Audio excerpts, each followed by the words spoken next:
좋은 하루 되세요, 신사숙녀 여러분.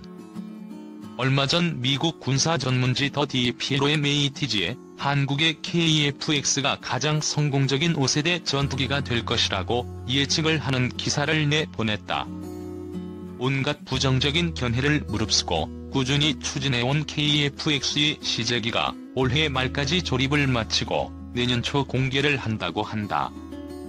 내년에 시제기를 공개하면 곧바로 시험 비행에 들어가고 각종 무기류의 통합 작업과 시험 발사 등을 거치며 핵심 장비들의 테스트 및 튜닝 작업이 개시된다.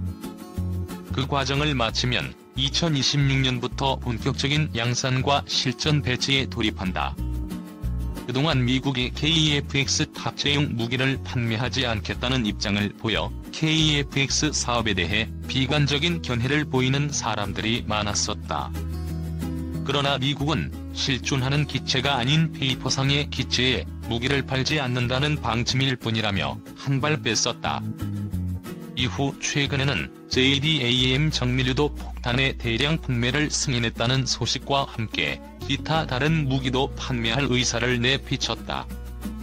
또한 이번 더 디플로매치에서는 한국이 미국의 무기 판매 불가 방침에 유럽산 미디어 미사일과 아이리스 미사일, 독일 타우러스 공대지 벙커버스터 미사일을 통합하기로 했지만 미국제 AIM-9X나 신형 장거리 공대공 미사일인 AIM-260을 통합하게 될 경우 엄청난 위력을 발휘하는 전투기가 될 것이라며 미국제 최신 전투기용 무기의 판매 가능성을 내비치고 있다.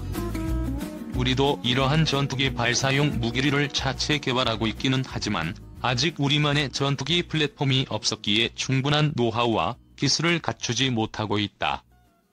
이제 우리의 기체를 가지게 되면 외국의 무기를 통합하기 위해 무기를 팔려는 외국 기업들은 그 무기들의 소스 코드와 특성 등을 부분적으로 우리에게 공개할 수밖에 없다. 장착 무기류의 국산화에 큰 도움이 될 것이기 때문이다. 그것은 우리에게 엄청난 이득이 될 것이다.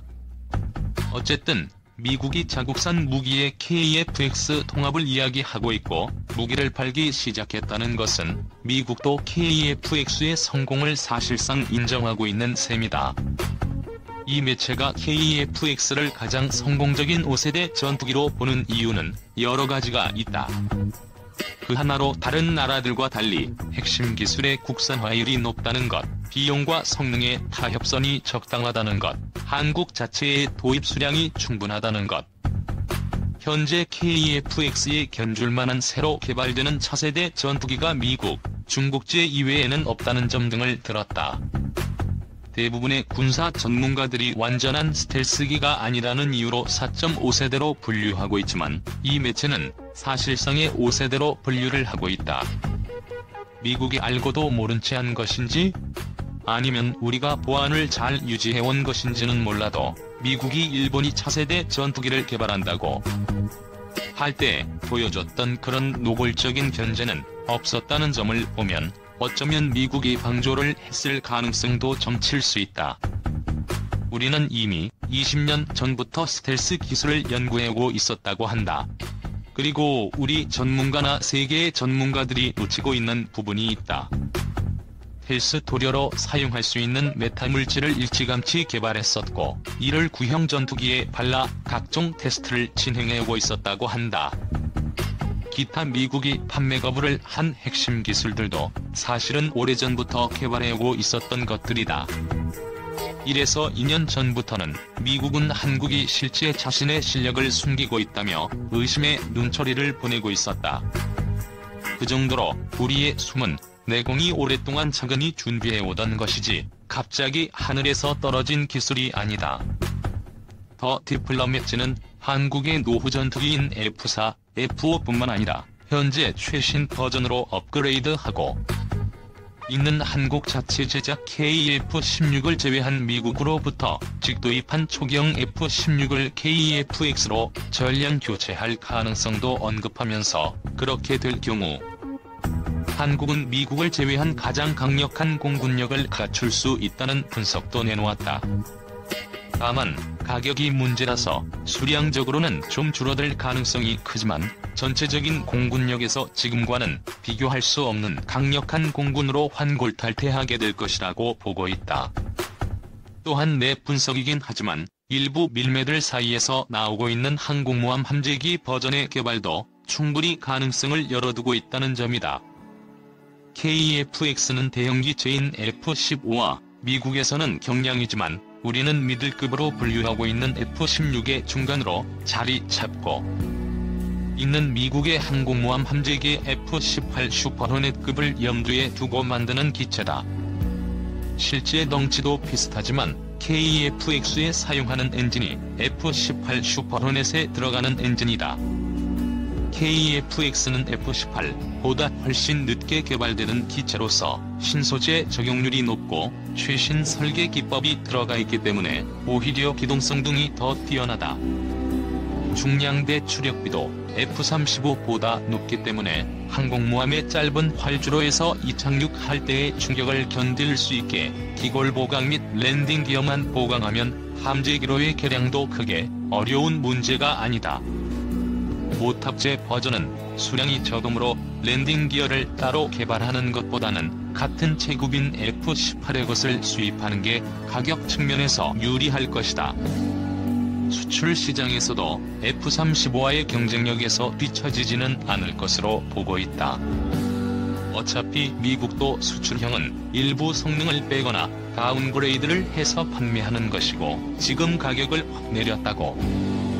하지만 어차피 다운그레이드형의 가격이고 KF-X의 풀버전 모델과 가격을 비교하는 것은 모순이 있기 때문이다. 또한 전투기는 도입 이후의 유지 보수 비용이 관건인데 KF-X는 수출을 염두에 두고 처음부터 유지 보수가 용이하도록 설계에 주안점을 두었기에 지금 고비 용과 수리 및 보수 때문에 운용률이 크게 낮은 F-35보다는 운용률이 높을 것이라고 미국의 전문가들도 예측을 하고 있다.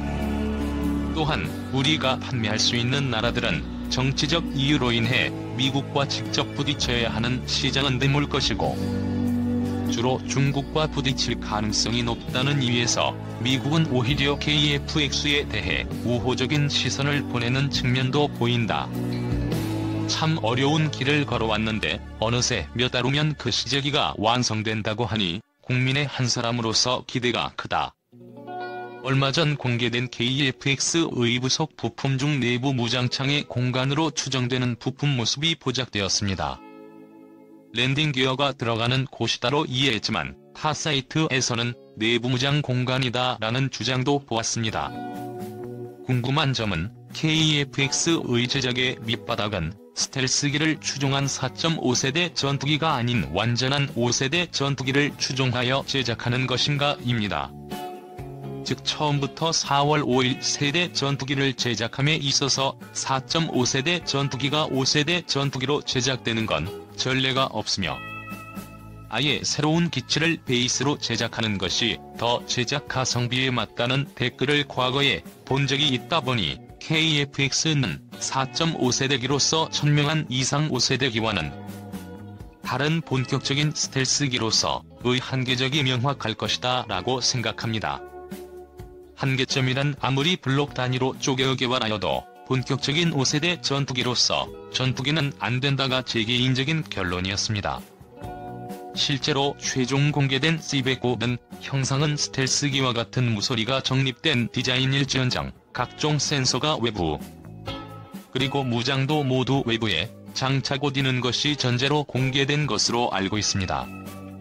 그런데 갑자기 부품에 내부 무장창이라 추정되는 공간이 보이고 기사에는 공군의 요구사항이라고 하고 그렇다면 KF-X는 4.5세대가 아닌 완전한 5세대 스텔스 전투기를 전제로 제작되는 것이 아닌가?